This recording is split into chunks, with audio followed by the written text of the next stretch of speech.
Welcome to Horror Melee, a podcast born of a group of people who love to talk and debate horror. Every episode, one of us picks a movie to review, and the rest of us must either suffer or enjoy that pick.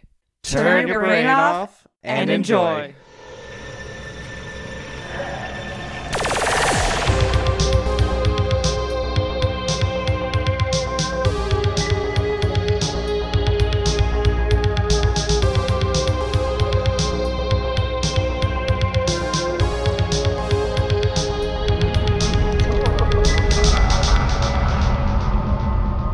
On this episode, we are going to talk about movies that we really liked over the past decade.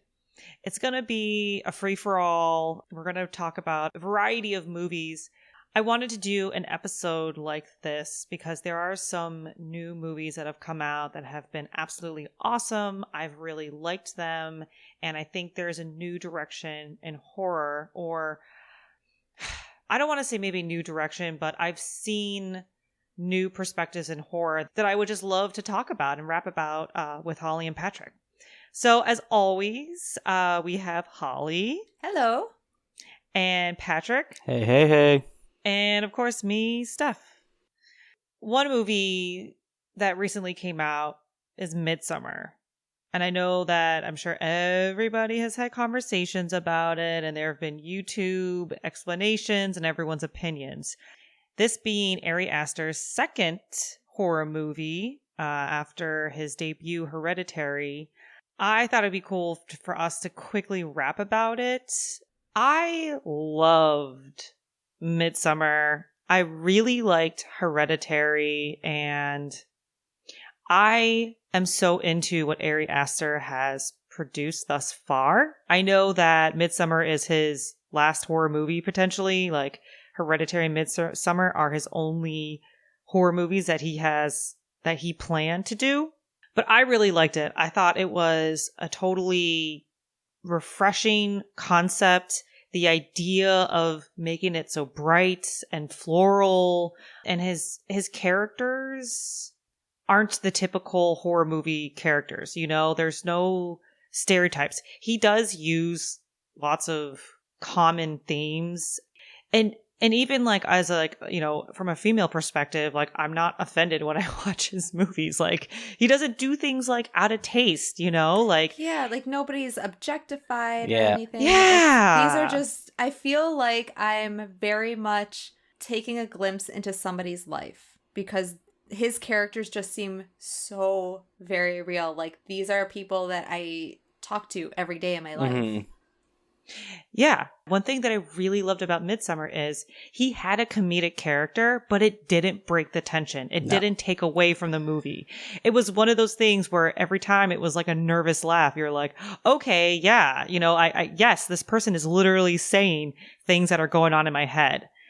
And I love that. You know, I love when people do what I think is the right thing to do, you know? Like when people just, oh, I'm going to like throw my gun away and try to fight this person. It's like, no, you're an idiot. Don't do that. Mm-hmm. Well, one thing I always kind of liked about him in general, just for the last two movies he's done, none of his movies, like, we'll start with, like, just starting with Hereditary, spoilers ahead, obviously. If another director had that movie at the end of Hereditary, they would have been stopped and the demon would have been summoned. But he just like, no, nothing is planned out perfectly. This is what's going to happen.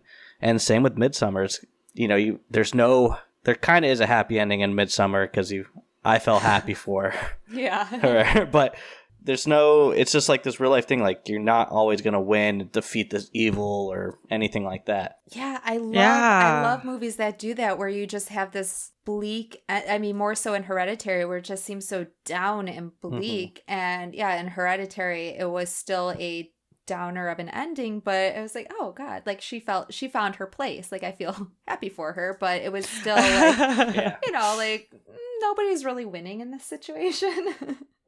Yeah. I mean, when in Midsommar, at the end of the movie, where she becomes May Queen and she has the choice to pick either the random person who was called or her ex-boyfriend at the time or boyfriend, and then she's just like, nah, burn him. I was like, get it. Seriously. I love it. Yeah. Yeah, I was explaining Midsummer to Alan, and he had seen Hereditary. I said that Midsummer is not the gut punch that Hereditary was, but it is still amazingly unsettling. Yeah. From the beginning, I knew there were no surprises in this movie for me. I knew exactly what was going to happen, where it was going with each character, but I was so in this story. And I sure you two have heard that there's like an extra 30 minutes that he had cut that I think is going to be on the Blu-ray once it's released. Hell yeah. And granted, like maybe in a theater that would have felt like a little much, but having this like a physical copy of it and being able to sit down on my own time and like see this extra 30 minutes, I am so there. I want to see what more he had because I was just so very engaged in everything. Even just from the guy who did the music in Midsummer, he's an artist named Hacks and Cloak, which I've listened to since probably his first album. He makes very scary electronic music. It's just like atmospheric with spooky tones, and it's really good.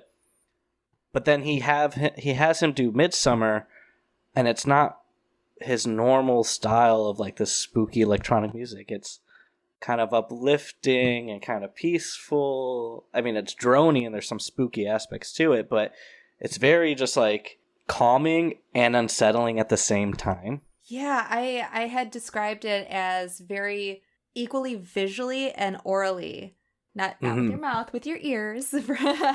Very just engaging and just beautifully stunning. If you haven't checked out the Hacks and Cloak, I would go listen to like his first or second album. They're really good. Especially if you like horror movies or anything like horror related, really good atmospheric albums. Another thing Midsummer kind of drug me in, which Hereditary did not. Hereditary was a very slow burn, and then everything happens in the last 20 minutes. Where Midsummer, that opening, the horror that is going on with every aspect of her life at this point. Her relationship to her parents, to her sister, that suicide scene, I would never in a million years thought of that. Oh my God. Props to Florence Pugh, who plays Danny. She, like, what she did to express grief, I have never, she is on par with Toni Collette. Because I work in a behavioral health office. I am in no way a therapist, but, I pick up a little bit of knowledge here and there. And these are such real conversations that people in these situations have. And the way that he shows both sides of what Danny's going through and what Christian is going through, those are very real things. And you just know that they're just not communicating. Neither one is bad. And it's just so very real. And I felt the same thing in Hereditary, where it's like, I know these people in my life. If I were in Toni Collette's position, I would feel the exact same way when she's, experiencing the loss of her daughter. Like, that is exactly what I would be going through. In Midsummer, the way she interacts with her boyfriend, he's always in the wrong and she's just trying to please him, made me so sick in the movie. Like, it was one of the worst things to watch in the film. Like, no, I'm sorry, I'm so sorry. It's like, you don't have anything to be sorry for. He's literally didn't tell you he was going away for this trip until a week and a half, 2 weeks before. The way they build the tension between her and Christian is just really well done. Yeah. Yeah, and that's what I like about this is I know that we've talked about you could make anything could be horror or scary, really. And I love what Ari Aster brings and what he makes horror, like suspense, tension, unease, like the drug rape scene or like I don't even know what to call it, but you felt for him in that moment and talk about something where I didn't want to watch. It was almost as if like watching somebody in a haunted house movie and you're like, oh my God, they're going to pop out. I don't want to see it or what this creature looks like or what the demon looks like. It's like, I don't want to see a bunch of like naked people and this poor guy have to have sex with some like 14-year-old. You want to know what's really funny? So I work in a movie theater, and I've talked about it a few times. And during that scene, I went to go drop off at a table cookies and milk. And I'm just running out, and I'm just hearing, ah, ah, and I'm just like dropping cookies and milk off at their table. I'm like, it's a weird thing to eat cookies and milk too. Enjoy your most wholesome snack as you watch this. But when I went and saw it, I ordered cookies and milk because I thought of that. But it was so strange. It's like trying to like drop off something so innocent to something that's happening that's like so wrong. Yeah. So my question to you, both Hereditary and Midsommar have been critically praised. You know, a lot of people like it. You know, it's far from a flop. I mean, a lot of people don't like it. That's fine. But why is he so successful? Is it just like the right combo of like, he's a great director, a great story writer, has good writing, has good like background music? I definitely think he does a lot of things right, and he's definitely a good director. But I think it comes down to the environment that cinema and film are just in right now, where your box office is dominated by 7 superhero movies a year, right? We used to get blockbuster movies, but half those blockbuster movies were flops. Now you're in an industry where it's Disney remakes and superhero movies that aren't flopping. None of them are flopping. None of them are getting terrible reviews. And that's kind of all we're getting. But now we also kind of get this weird sense of, you know, the Conjuring universe. There's some good movies in there, but most of the recent ones are kind of trash. They're not good. So we get this recycling of just like these big franchises, right? It's just over and over again. And then you have like Jordan Peele coming out, and he's making these 2 very good movies that happen just to be horror. I mean, he could have probably written any movie that would have been different, and it would have probably done better. But you just have these like art house films that are so different from what's dominating the box office because people want to see something different. And these are so, I mean, Midsommar, I can't think of a movie in the last 10 years that is kind of like that besides, you know, that got the acclaim Midsommar did and that same type of feeling Midsommar gives you. And I think it's just because people want something different than 12 superhero movies a year. Yeah, and also just in the horror community, how long have people been saying, like, oh my goodness, another remake, another sequel, like we want something original, something different. And we're getting it. And it's interesting to see that it's happening in the art house genre because that divides people very much. Like there's a certain group of people who really like it, and then there are the people who like the slashers, like the gore, but they're still looking for something different, so they're not going to be as inclined to like the art house stuff. Like for me, my favorite horror movie of all time is Rosemary's Baby. So this is like the perfect time for me. Like I am just living it up right now. I think also because I'm going to take it a little back to early 2000s. M. Night Shamylan. He was considered the master of horror for a long time. And then he had this weird falling out and everyone stopped liking him. But I think because he came out with The Happening. And everybody started making fun of it. Yeah. I think M. Night Shyamalan is such a crucial point where we are today with Midsommar and like Hereditary and even just Us.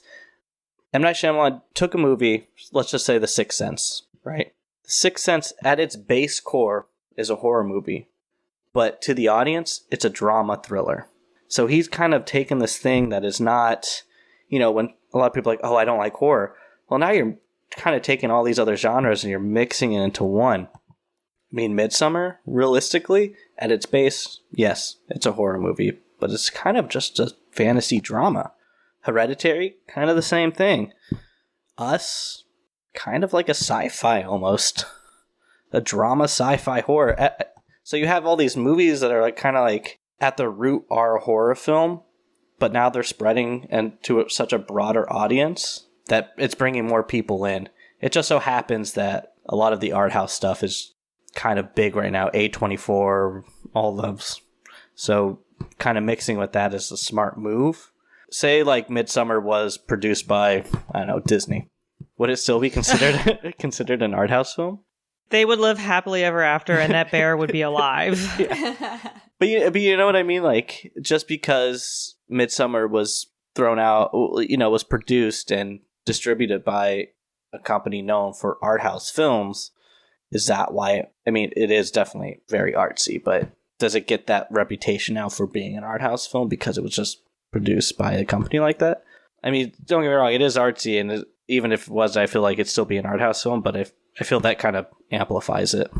Yeah. So it sounds like part of his success is the support from like A24 and having a good studio behind him. That and like, what I said about M. Night Shyamalan, like, your base is horror and you kind of predict it, you kind of tell everyone this is a horror movie, but surface level, it's more of a drama. Like, you just hit a broader audience. There's not a lot of gore. So maybe it's besides a few points in Midsummer. But there's not a lot, and Hereditary. But I'm not talking like Saw gore, you know what I mean? Yeah, like, it's not like a grindhouse film. So it brings more people into it.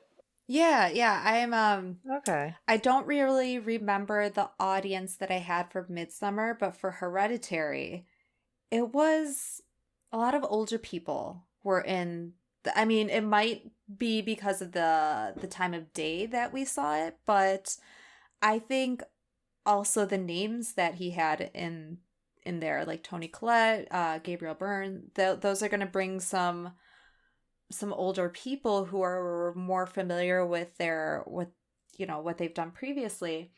And yeah, it really, I read that he had said that he looks at it as like a family drama, which absolutely, it's horrific what happens to them, but it is a family drama too. Like, my mom, I shouldn't say hates horror movies. She likes horror movies, but she won't watch anything that's super gory or anything like that. I could take her to see Midsummer, and I think she would enjoy it.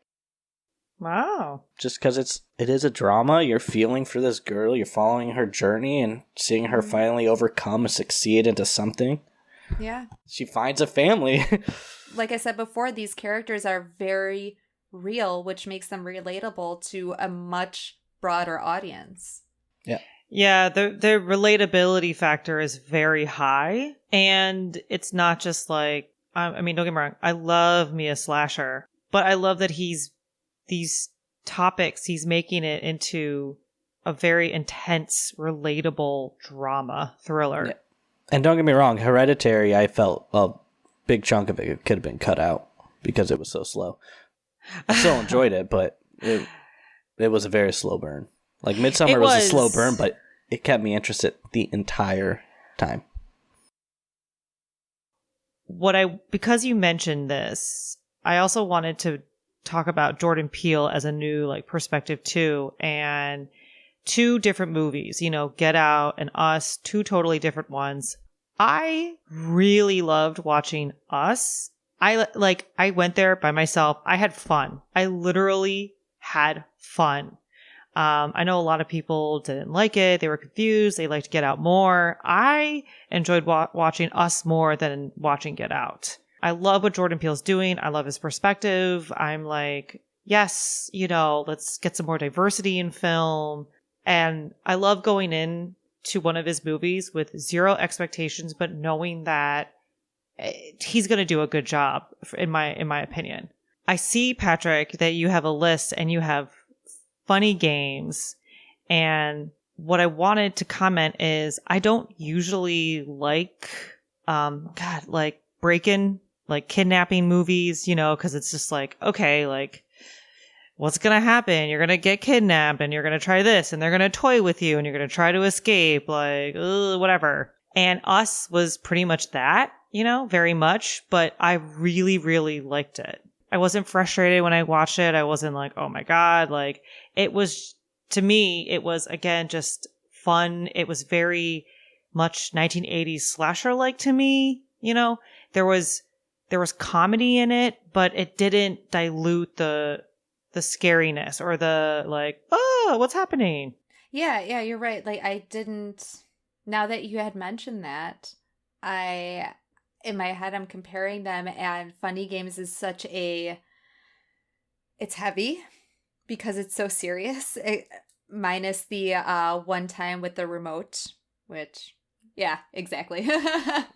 And for the record, I haven't seen Funny Games because I don't like. I know there's a remake with Michael Pitt, and he bothers me. Oh, see, I liked the remake.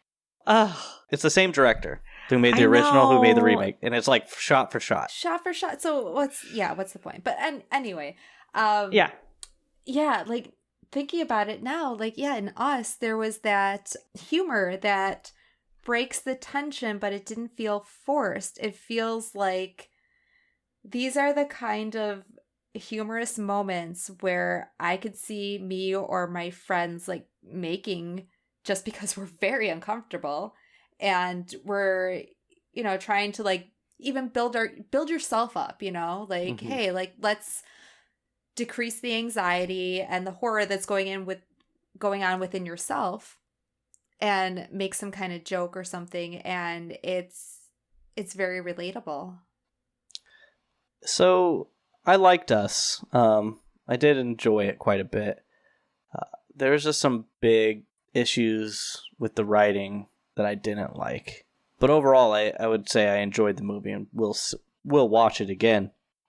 But I do think Jordan Peele is a very talented writer and director, and I am excited to see what else he's going to come up with. I hope he sticks with the horror genre, because I think he can do some good with it, because we're dominated right now by the Conjuring universe is pretty much all the mainstream horror coming out.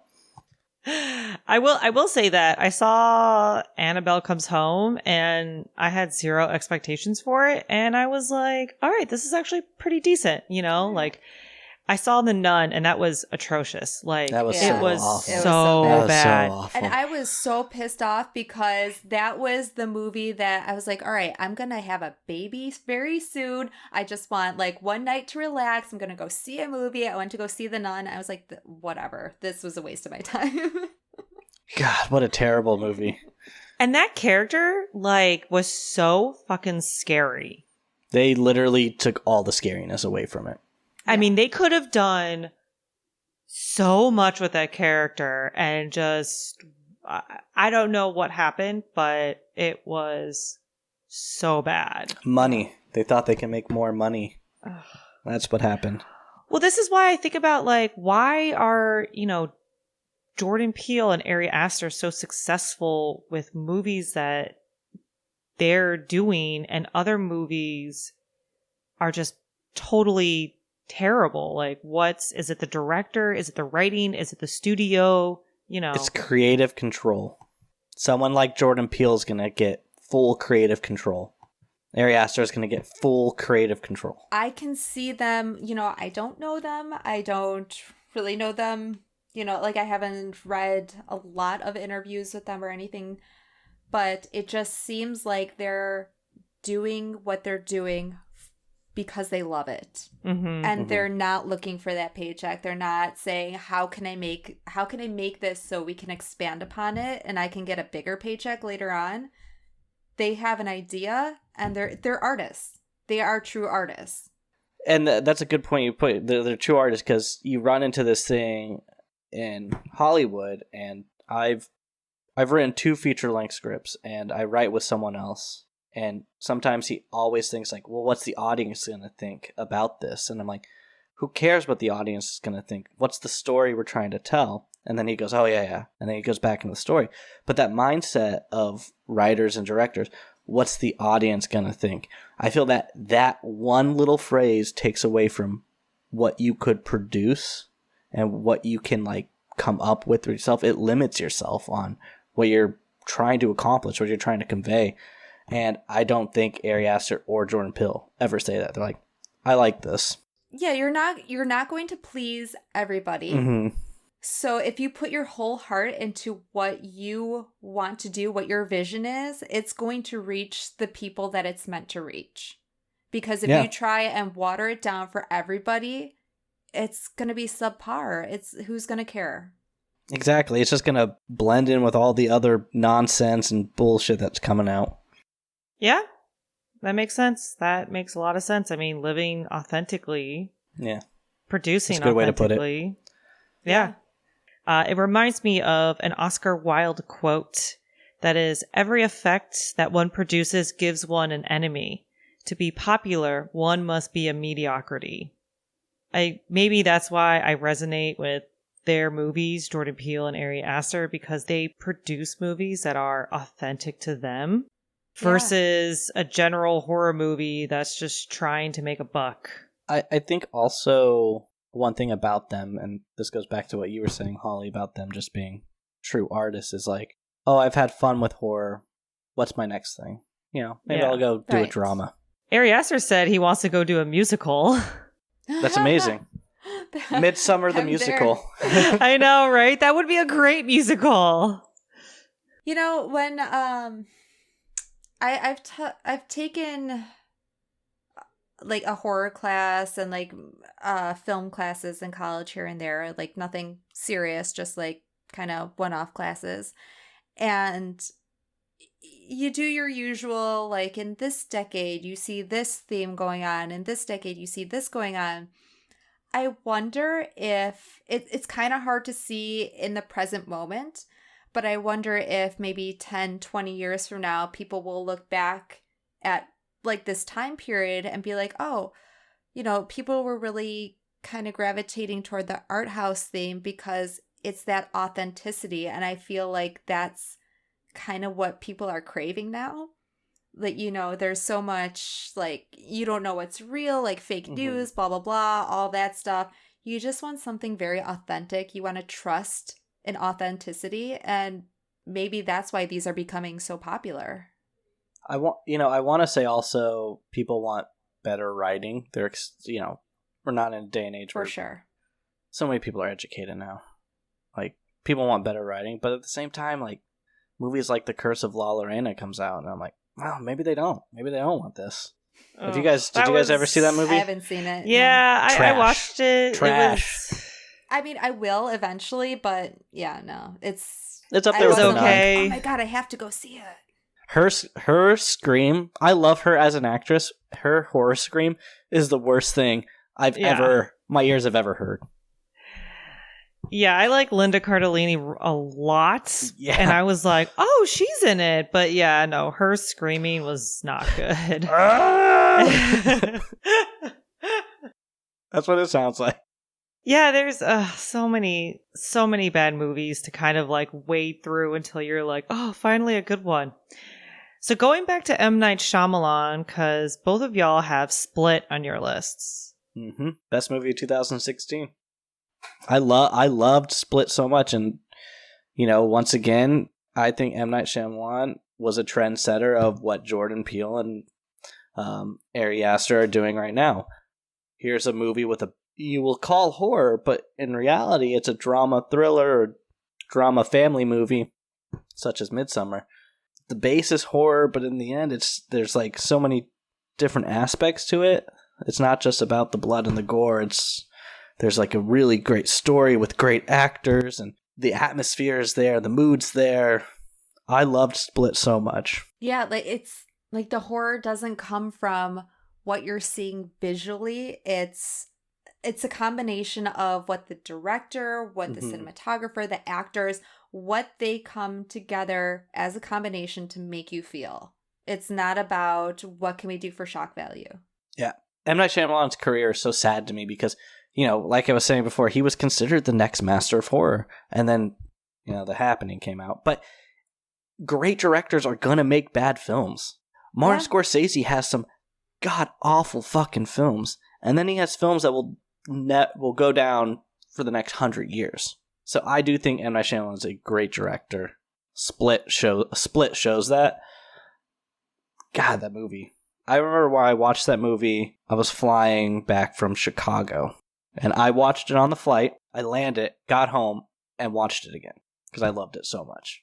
And I wanted to watch it on a bigger screen than an airplane. Yeah, right. Than an airplane, back of the seat of an airplane.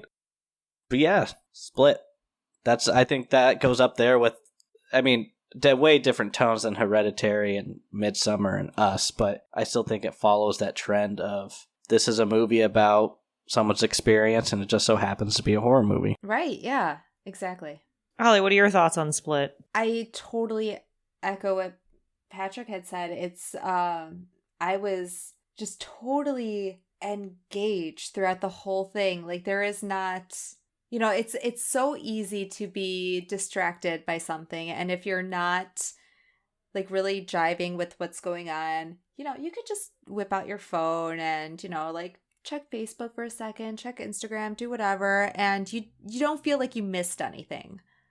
But this was a movie that I was like, I want to physically put my phone away because I don't want to even have the urge to check it because I am so engaged in what is happening. And it just felt fresh and different. And I like again, because Rosemary's Baby is one of my favorite horror movies, my absolute favorite horror movie.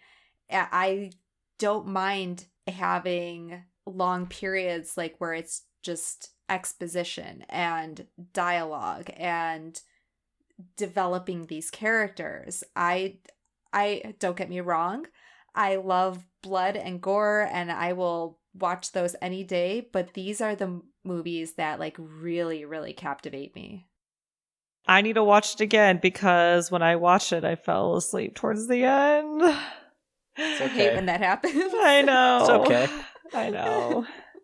You know, get a bottle of wine in, get tired towards the end.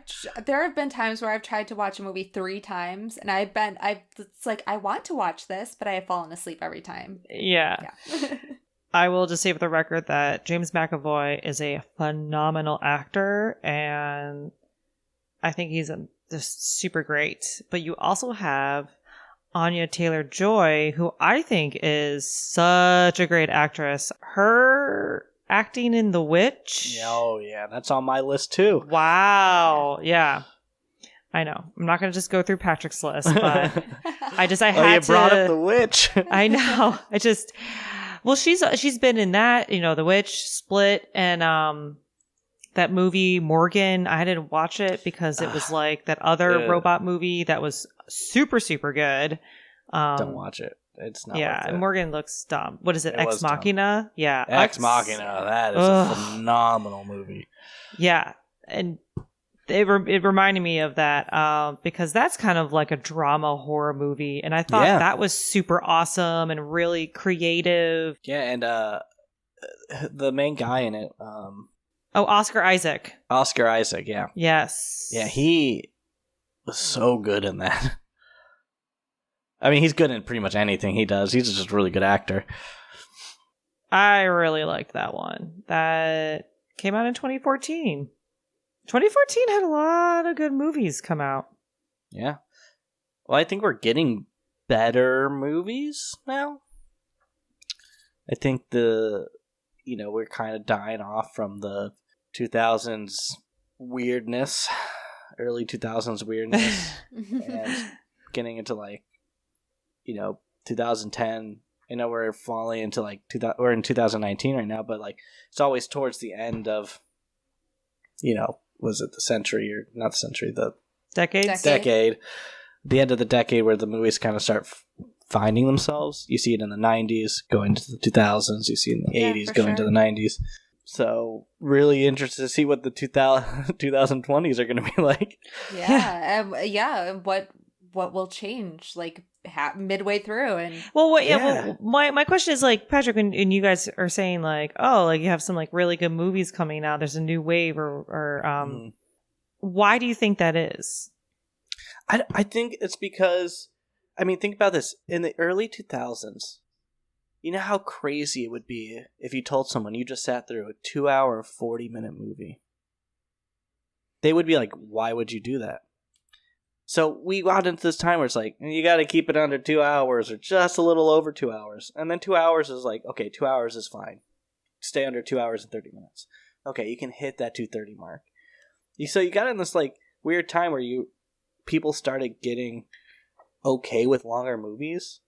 So now you're not cutting your story. You're kind of keeping your story, so I think it kind of evolves into better movies. Because True, yeah. you can tell everything you need to tell now. But like, it is a double-edged sword though, right? Because now you have someone like Aster did Midsummer. It's 2 hours and 40 minutes. That movie felt right to be that long. Yeah. Sure, maybe a few things can be cut out, but I'm fine with it being that long. But then you have movies that don't need to be that long, that are that long. So it is a double-edged sword, but I do think it's like opening up the art form to like for people not to cut important things in scripts anymore. And yeah, you don't have to wait for the DVD to get like, okay, where are my like extra 2 hours of stuff that was cut out? But if you are a new writer trying to get into the film industry, don't turn in a 2 hour plus movie script because they probably won't read it. Why do you think people are okay with longer movies? Like, why weren't they okay with it back in the day? Like, back in the day, seeing a movie was a nickel. Now it's when every time you go to a movie theater, you're going to spend $80. So you want to get your money's worth. True. Yeah, you want your money's worth. And also, I think horror has always been just such a great thing for escaping everyday life. And now we're getting these movies where you get like such good character development. Yeah. And it, like you were saying before, it doesn't feel so long because you feel so connected to these people. Throw in that Tarantino's new movie is over 3 hours long. Throw that into your speech because he's really good with character development and story.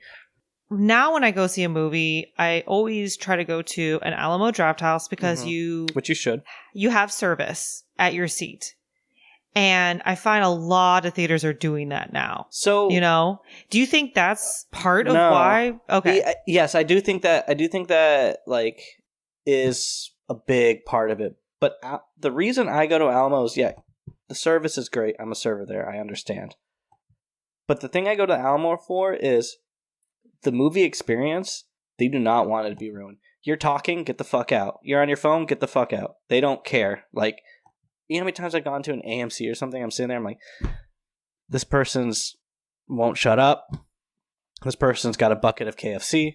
Like, there's so much noise going on.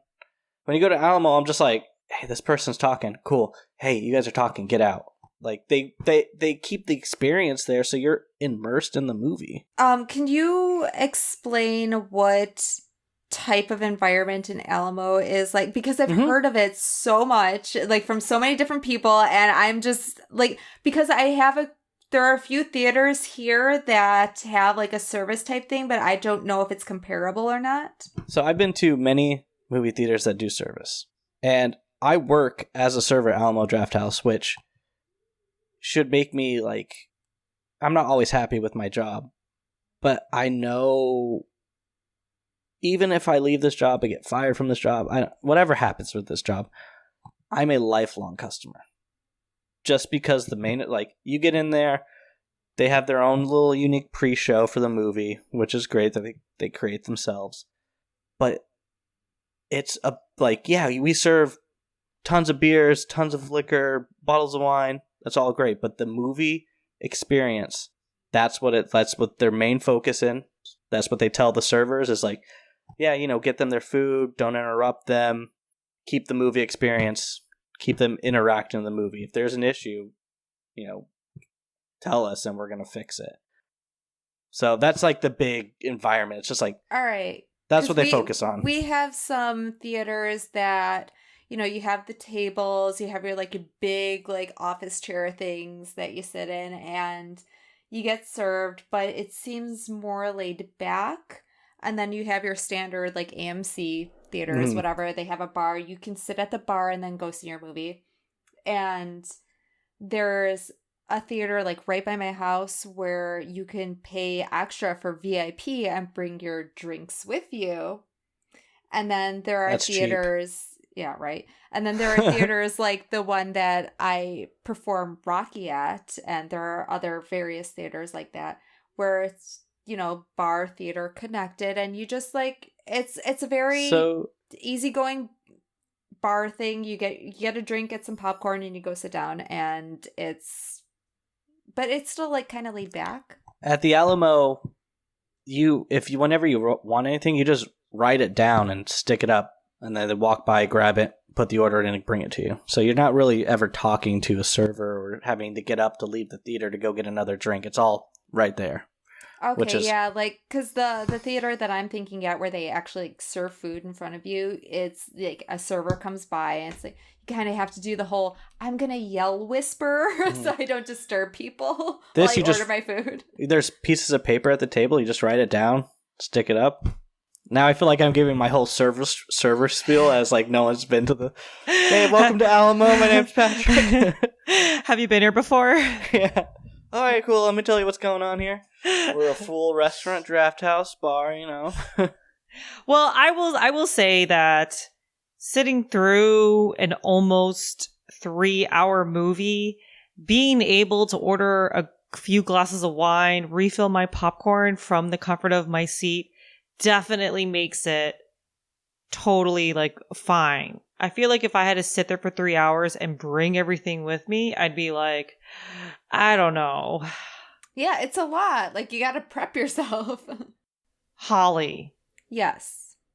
Talk to us about a movie that you saw that you liked over the past decade. I have two that I really want to bring up. The first is The House That Jack Built. This is definitely not a movie for everybody. I've never seen it. Oh, Lars von Trier and Matt Dillon? I almost put Antichrist on my list. That's funny. Ooh. I haven't seen that yet. I've been meaning to, but now Victor doesn't take a nap, so... Yeah, opening scene is just Willem Dafoe's balls. That's literally like the opening scene. So The House That Jack Built. I had been looking forward to this for a while because it's about a serial killer, and I love me a good serial killer story. Mm-hmm. And it's a Lars von Trier film, and admittedly, the only one that I have seen has been Melancholia. But honestly, that movie fucked me up for like a month. Like, really? It just stayed with me. It was a lot of his movies are like that. Oh my God. Yeah.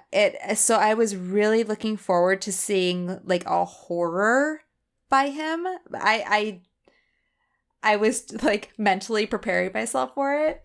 And it is such an interesting journey. Like it's a very slow movie, but I want to find a better word than unsettling, but I can't right now. The entire movie, you just feel wrong watching it. Ooh. And then I like that. The last maybe 20-30 minutes is where it goes like very abstract, and it gets into like Dante's Inferno, Faust. It gets into like those territories, so it becomes very, very abstract. But at that point, if you're into it, if you know who Lars von Trier is, like you're kind of expecting it, it becomes this very beautiful, artistic expression. And I was blown away by what I saw. And like even now, some of the images have very much stuck with me. Like Matt Dillon, oh my God, he was amazing in this movie. So it is Matt Dillon. Yeah, if Thurman. Uma Thurman, yeah, she had a small part. Like I see a serial killer boom kind of happening now too. Yeah, I mean all the serial killer true crime podcasts that are exploding. Yeah, and like stuff on Netflix and everything, like Mindhunter. It's coming out with the second season. I loved the first season. I just started rewatching the first season again. So good. Like so there's good. this. It kind of ties in with that too. And I mean, I've been interested in like the psychology of serial killers like forever. So this was like right up my alley. But I was blown away by the acting in this movie by Matt Dillon and just the beautiful art direction, and like that last 20 minutes, it just went in a totally different direction. Tonally, everything was different, but I was so there. I was like, this is not weird. It's not strange. I am here for this. Over 2.5 hours. Yeah. Some of the plot keywords associated with this movie are severed breast, serial killer, animal mutilation, psychopath. Yep. Nice. Yep. You will get all of those. Okay, so, all right, that's good. I can at least prepare myself because I'm definitely going to watch it. Yeah. Matt Dillon, I think, is an underrated actor. Yeah. Oh, yeah. So the other one that I had on my list was Velvet Buzzsaw. I saw that and I was like, I didn't see it. Okay, for the record, I didn't see it either. All right, so this was interesting. I was very excited for this, and I think I saw it on Netflix. I don't know if it's still on Netflix now or not. Is it? I thought it was a Netflix movie. It might be. Yeah. Okay. All right. Yeah, I don't know if it's still on there or not, but I heard a description. I was very interested. I like Jake Gyllenhaal, so I was like, okay, I'm gonna see it. I also like Rene Russo. There was not one character in this movie that I liked, but I was so intrigued by this story. It's a very interesting dynamic. The world that it takes place in is like pompous art galleries. So I had no issue with not liking a single character. Like the one character that I liked turned out to be, like, throughout the movie, she became an asshole. And I was like, I don't care what happens to you. I really don't care. But I wanted to know what happens with this story. And it was very interesting that as I was reflecting on it after I saw it, I was like, the reason I didn't care was because these are people that I would not associate with in my real life. Like, these are the people who think they know everything. Their shit doesn't smell kind of thing. Mm-hmm. And I can understand that and still gain something from this story. And that's why I loved it. Huh. I will definitely check that out as well. And it also has Toni Collette and yes, she had a little John part. Malkovich in it. John Malkovich was like the cherry on top. He was amazing. I love John Malkovich. Oh my God, so good. Right? I loved his character in The Bird Box. Even though The Bird Box, I was like... I've never seen it. Yeah, it was meh. And I'm really planning to see it. I'm not angry I saw it, but, meh. Yeah. Not the most, like, original situation. Kind of like, things are happening out of our control, but John Malkovich in it, oh, so good. Right? Just a voice of reason, you know? Yeah. I love me a good voice of reason. I feel like something that's been happening a lot more, and mainly because we have, Shudder, Netflix, and Amazon, is we're getting so many movies that are so similar. Netflix will put one out, Amazon will put one out, and one will come out in theaters, and they all have the same premise. Like, they're all almost the same. Just different actresses and actors. Yeah. Content overload. When you used to be able to go to a rental store and you find like the knockoff videos, it's like you could tell by the cover art. It's like, oh, no, that one's a knockoff. We have Rosemary's Baby, and then we have Roosemary's Baby over here. Right. Yeah, I just feel like this content overload is also giving us some pretty bad horror movies. There's a lot of garbage to wade through, and maybe that's why when Aster or Jordan Peele or, someone comes up with a movie that's like, oh my God, the original concept, well done. This movie is amazing. Yeah, that could be it too. I had a question for you guys because I've been thinking about it for the last week. So we're in this, the late 2010s. Are cult movies gonna be dead after this because of how fast and popular the internet is, right? So like, oh, this movie's so bad, then everyone sees it. Is it? Well, when a movie in the 80s came out and no one watched it, and then it was found in the 90s, it became a cult classic because no one watched it then. Now they're watching it now, right? But now it's like The Room. Oh, it's a cult classic. Is it though? Everyone tweeted about how bad it was. And he probably made a ton of money off of this because everyone watched it. And then someone made like a remake of it. Yeah. So are we in this Seriously? time? Yeah. James Franco. Yeah. He totally redid it. You're right. because I always felt cult classic is like one of those movies that was buried and then someone found and started showing some people, and now we're back. But now that everything's out there so quickly, cult classic's gone. No, I think cult classics are always going to be a thing. I mean, there's going to be a generation after us that's going to appreciate something in our generation that we didn't. Yeah. Maybe it's more. Maybe it's going to become more generational than being there with it. Yeah, I just feel like when you get those really bad movies that tend to become cult classics, or even some of the movies that necessarily weren't bad but were just like, a lot of people didn't like. There's so many movie review websites and so many podcasts and so many YouTube channels that like there's probably a good few million people watching it. So is that now a cult classic? Like, because there's actual people that are watching it. It's like getting out there so quick. It's not 1,000 people watch this movie at one theater. You know what I mean? Yeah, that's really interesting because, being in a shadowcast for Rocky Horror, it's like that's considered a cult classic, yet, for Halloween, we're selling out like 4 shows, and that's like 700 seats that we're selling out. And is it still considered a cult classic? No, I don't think so. Once a cult classic, always a cult classic? No, I don't think so. I think there's a point where you transcend. To what? Right? I don't know. Like, Rocky Horror Picture Shows, like, everyone always told me it was a cult classic, even before I watched it. But then anyone, I could walk down the street and be like, Rocky Horror Picture, and be like, oh yeah, they know about it, right? Will you do that? Just walk, see some random person, Rocky Horror Picture Show. I'll pretend to be on a payphone. I'll be like, hey. So I think this is interesting, and I think a beautiful segue to a movie I want to talk about that's on your list, Patrick, which I think is going to be a cult classic because it didn't satiate the internet with information as much as like Jordan Peele or Aster or The Witch or like other things like that. That movie is Mandy. I figured you were going to say that. Yeah. That is going to be a cult classic. I think you're right on that, but not like I think the idea of cult classic is dead. I think at this point in technology, like, we'll have people that, like you said, the next generation is going to come back and they're going to, like you said, cult classic. They're going to come back and watch it and be like, I love this movie.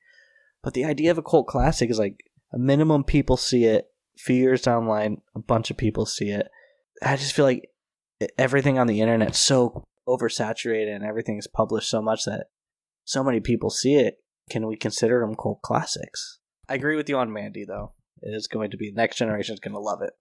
Yeah, for sure. But yeah, like with so many people seeing things and having subscriptions to like Netflix, Shudder, Amazon, whatever. And with podcasts now too, people want to pick out the thing that's new and exciting. And so it might not reach the larger audience, but within the niche community, it's very well known. So can it be considered a cult classic if people within that niche, like if everybody knows about it? You might not see it, but you know about it.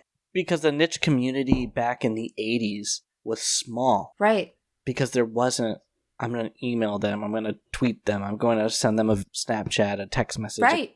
Like, that community was much smaller. Now it's like, we're a niche community of 1.2 million people.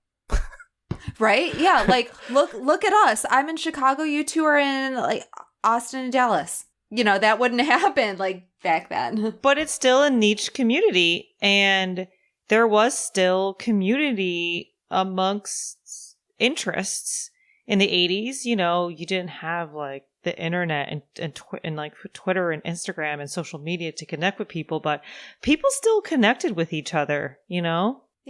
You don't know what, I mean, Patrick, you weren't even born in the 80s, so you don't even know. that is true. That is true. But Mandy. But Mandy, because, and I think it's a cult classic because it didn't have a major theater premiere. It wasn't really in the theaters. It was in Alamo for a minute, and it's on streaming services. So it didn't get this huge, like, media praise. And I think because it is, like, people within the community know about it, does make it a cult kind of following. And I think it will be a cult classic. And that makes me think, like, is then the definition of a cult classic changing? Not so much what makes a cult classic or what is going to be a cult classic, but the definition of it. I guess my question is, what is the definition of a cult classic? Yeah, what is the Google definition of a cult classic? But I think you're right, Holly. I think, like, I'm wrong. You know, cult classics aren't going away. Just how they're viewed and looked upon in the next few years is going to be very dramatic. It's going to be very different. Because, I mean, something like Shudder, right? We have a horror cult classic from 2000s streaming constantly. It's just weird. Yeah. So here's the definition. According to Wikipedia, a cult film, also commonly referred to as a cult classic, is a film with a cult following, obscure or unpopular with mainstream audiences, and often revolutionary or ironically enjoyed. Cult films are defined as much by audience reaction as they are by content. But I just also feel the absurd, like, what in the definition they use, you know, absurd and, like, obscure and revolutionary. I feel like Midsommar is an obscure movie. It's not going to be a cult classic. Because it's popular amongst mainstream audiences. Because horror is more mainstream now than it was back in the day. True. But more obscure movies are more mainstream than they were back in the day. Yeah. I guess the definition of the cult classic is going to change. So that's why I think Mandy's going to be a cult classic, because when it came out, it wasn't popular in the mainstream. You know, it's popular amongst a specific community. I love that fucking movie. I have the album and I listen to it quite a bit. Holly, have you seen it? I saw half of it. Then either one of my two children woke up and I haven't watched it since because I haven't had time. Yeah. The perils of being a mother. I don't get to watch my horror movies when I want to. He's a weird director, though. Panos Cosmatos. I do have to say, what I did see, I did like. I was enjoying it. I just haven't finished it and haven't had the chance to go back to it. I think out of all what I would consider, like, the big art house horror directors, like the guy that did The Witch, Robert Eggers, Aster, Jordan Peele, and Panos Cosmatos. Would you put Jordan Peele with art house? Oh yeah, really? Us. It's a weird mixture of art house and mainstream. Because there's some really beautiful shots in Us. There's some very artistic, beautiful shots, but then some of the writing is very mainstream. I would even go as far as Get Out. Huh. Subtle art house with a mainstream twist. Yeah. I mean, Mandy is, I think, for sure art house. Oh, yeah. Oh, for sure. I think his is probably the weirdest out of all of them. Like, his style.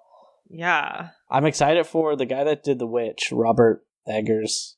He has his second movie's coming out, The Lighthouse. The Lighthouse? Yeah, I want to see that. That looks so good. Yeah. I mean, Willem Dafoe and Robert Pattinson? Yeah, Batman. I mean, winning combo. I love that the 90s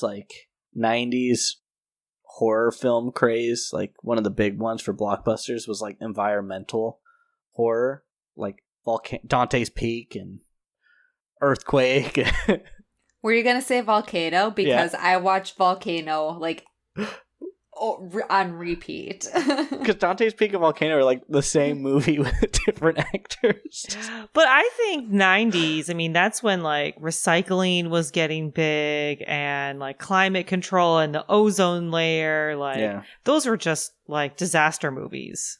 Yeah, see, that's what I was saying before. Like, 10, 20 years in the future, you can look back and see, hey, why was this popular? Yeah. And being in the moment, you're not exactly sure, like, why is, like, what's changing? Like, what is bringing people to this type of movie?